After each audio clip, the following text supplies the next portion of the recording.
You know, when you think about cleaning a wound, it seems pretty basic, right?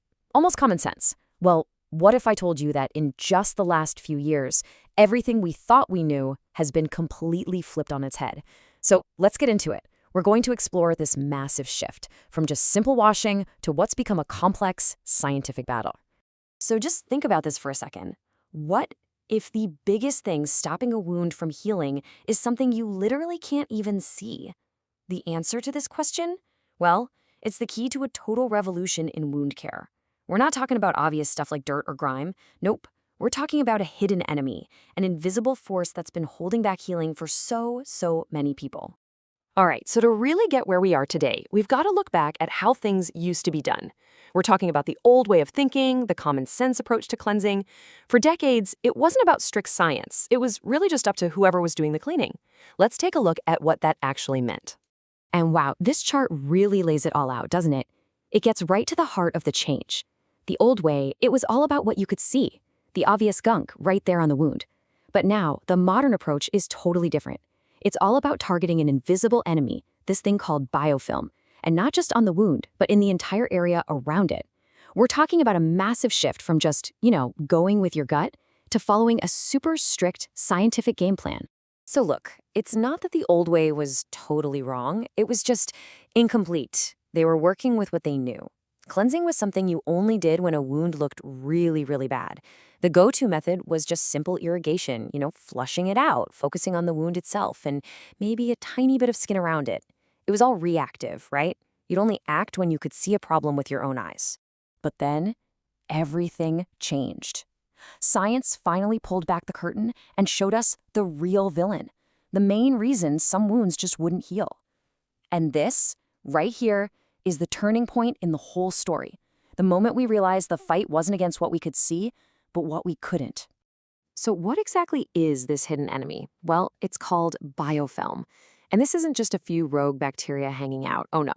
This is a super organized, highly resilient community. The best way to think about it is like a bacterial fortress.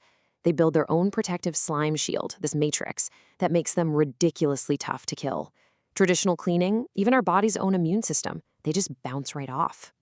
Now, you'd think we've known about this forever, right? But check out this date, 2020. That's right, this huge shift in understanding happened just a blink of an eye ago. It's one of the most recent, and honestly, one of the most critical updates in all of modern medicine. And boom, here it is, in black and white. This wasn't just a theory, this was an official declaration from experts all around the world. In June 2020, biofilm was officially named as the #1 cause of delayed wound healing. That's the moment it went from being just, an issue to being public enemy #1. And that realization, it changed absolutely everything. Okay, so once you've identified the enemy, you need a new battle plan, right? It wasn't good enough to just clean wounds anymore. We had to get strategic. We had to wage a targeted war. And that's how we got this new concept, wound hygiene. And don't just think of wound hygiene as a new set of instructions. It's bigger than that. It's a whole new philosophy. It's about being proactive, not reactive. It's a methodical strategy designed for one purpose, to tear down that bacterial fortress and, this is key, to make sure it doesn't get rebuilt. So you're probably asking, how does this actually work? Well, there's a playbook now, a clear 3-step protocol that is the heart of this entire strategy. Let's walk through it step by step and see how it launches a full-scale attack on biofilm. Okay, so the protocol is built on 3 key actions, one right after the other. Step 1, surfactants. Think of these as the special ops team that breaches the fortress walls. They break down the surface tension of that slime shield. Step 2, antiseptics. Now that the defenses are down, you send in the troops. The antiseptics can now get in there and effectively kill the exposed bacteria. And finally, step 3, rinsing. You've got to clean up the battlefield, right? A good rinse gets rid of all the debris and makes sure the surrounding area stays healthy. But hold on, there's a secret weapon in this fight, because those 3 steps, they're not nearly as effective without this one crucial element. It's the catalyst, the absolute non-negotiable part of the whole plan, mechanical energy. You can't just pour stuff on it. You have to physically scrub and disrupt that biofilm. And that scrubbing, that physical force, it's not just a one-size-fits-all kind of thing. You have to be smart about it. You can see here how it changes. For dead or unhealthy tissue, you gotta be vigorous, really get in there and clear things out. But as new, healthy tissue starts to grow, you ease up, become more moderate. And once new skin is forming, you have to be super delicate to protect it. It's all about adapting to what the wound needs. All right, so we've identified the enemy, we've got the 3-step attack plan, and we've got our secret weapon. But there's one last piece to the puzzle, and this one, it totally redefines the size of the battlefield.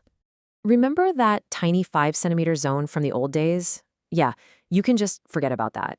The new battlefield is a massive 10 to 20 centimeters around the wound. I mean, that is a huge difference. So why? Why so big? Here's why. We now know that these biofilm colonies can actually move. They're migratory.